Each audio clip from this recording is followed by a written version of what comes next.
युवा पुस्ताले यो बलिदान दिनुभएको छ। अत्यन्तै कठिन समयमा नेपालको एउटा कठिन समयमा परिवर्तनको लागि जुन बलिदान दिनुभएको छ, उहाँहरूलाई हामीले सम्झिनै पर्छ, उहाँहरूलाई सम्मान गर्नुपर्छ र उहाँहरूप्रति हार्दिक श्रद्धाञ्जली व्यक्त गर्न चाहन्छु। र धेरै घाइतेहरू हुनुहुन्छ, उहाँहरूको शीघ्र स्वास्थ्य लाभको कामना गर्दछु। परिवारजनमा समवेदना व्यक्त गर्दछु। म धेरै ठाउँ पुगेको छु, धेरै शहीद भाइ बहिनीहरूलाई पनि देखेको छु र उहाँहरूको परिवारहरूसँग भेटघाट गरेको छु र घाइते साथीहरूलाई, घाइते भाइ बहिनीहरूलाई देखेको छु। अत्यन्तै मार्मिक, अत्यन्तै बर्बरपूर्ण दमन गरिएको पनि देखिन्छ। यस्तो अवस्थामा जुन देशले एउटा ठुलो परिवर्तनको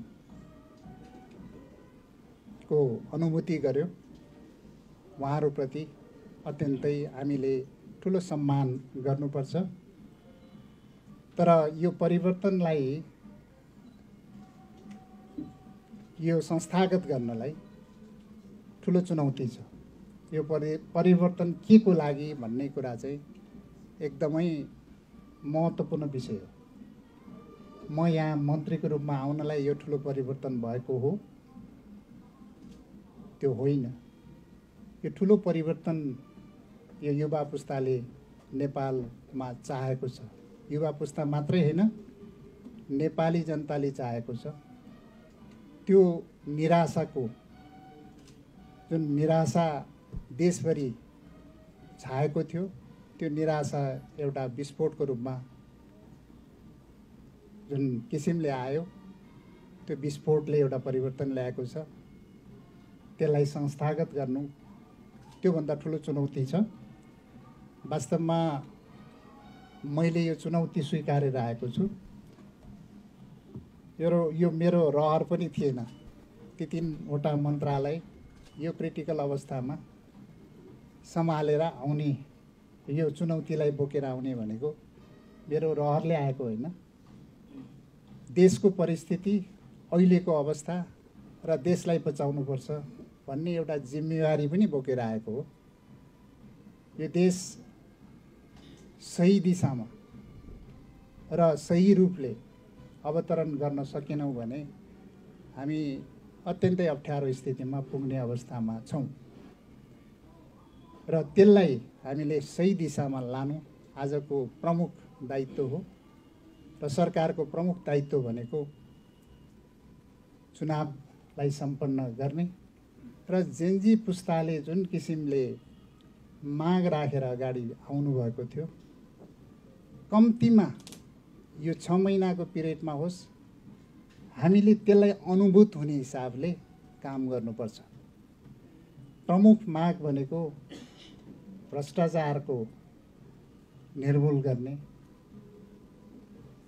यो देशमा सुशासन कायम गर्ने लगायत देशमा भएका विभिन्न व्यतिथिहरूलाई अन्त्य गरेर देशलाई समृद्धितिर अगाडि बढाउनु र देशभित्रै एउटा जुन किसिमले बसेर काम गर्ने वातावरण होस् भन्ने चाहना युवा पुस्ताको चाहना हो।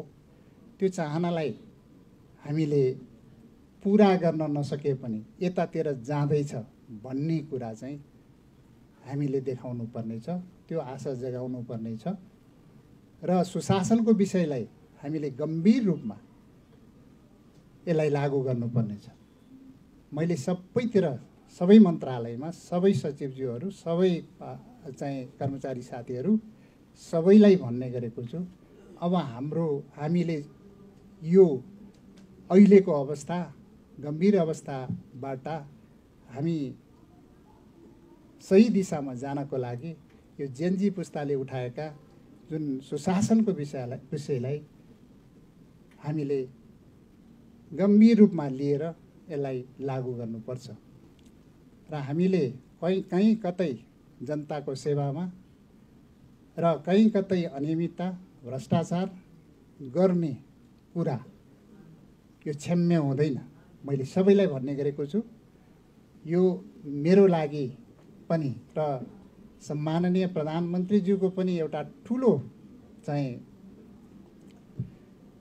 जुन इच्छा छ नेपाललाई एउटा सुशासनको दिशामा अगाडि बढाउने र कसैले यो अनियमितता र यो भ्रष्टाचारको विषयमा अगाडि कुनै किसिमको गन्ध आयो भने तत्काल कारवाही गर्ने भन्ने निर्देशन पनि छ र त्यसलाई हामीले हुबहु कार्यान्वयन गर्नुपर्छ र हामी पनि त्यही लाइनमा सबैले र म पनि के भन्छु भने अब हामीले कसैलाई छुट छैन।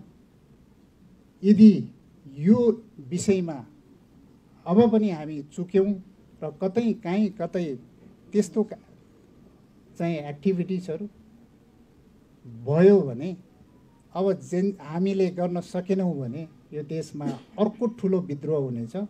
त्यो विद्रोहले कसैलाई पनि छाड्ने छैन। तपाईहरुले देखिसक्नु भएको छ, धेरै ठुलो क्षति भएको छ, धन जनको क्षति भएको छ। त्यो क्षति एउटा आक्रोश पनि हो। विभिन्न किसिमका घटनाहरू चाहिँ घटेका छन्। केही घटनाहरू जुन नघट्नुपर्ने घटनाहरू पनि घटेका होलान्, तर यो चाहिँ एउटा ठुलो आक्रोश हो। त्यो आक्रोश हामी प्रति सोझिन पनि सक्छ भन्ने तपाईहरुले हेक्का राख्नुहोला। र म सधैँ भन्ने गरेको छु, विद्युत प्राधिकरणभित्र सुशासन कायम गर्नलाई कटिबद्ध भएर लाग्नुहोला। कहीँ कतै कसैले पनि कुनै किसिमको अनियमितता, कुनै किसिमको भ्रष्टाचारको गतिविधि गरेको पाइएमा तत्काल कारबाही हुन्छ र कारबाही गराउने जिम्मेवारी पनि विद्युत प्राधिकरणका कार्यकारी निर्देशक लगायत प्राधिकरणका सञ्चालक समिति र नेपाल सरकार यसमा कटिबद्ध छ। तपाईहरुले यो विषयलाई गम्भीर रूपमा हेर्नुहोला। किन जनतासँग जोडिएको यो युटिलिटी भनेको जनतासँग जोडिएको छ, सिधा जनतासँग जोडिएको छ। जनतालाई तल्लो लेभलबाट दुःख दिने, सानातिना काम गर्नलाई विभिन्न किसिमका दुःख दिएर रिश्वत माग्ने काम कतै तल्लो कर्मचारीले पनि, कुनै पनि कर्मचारीले जानकारी भयो भने ठाउँका ठाउँ कारबाही हुनेछ। यो चाहिँ तपाईहरुले यो कसैले पनि यसमा चाहिँ कम्प्रोमाइज गर्न सक्ने स्थिति छैन।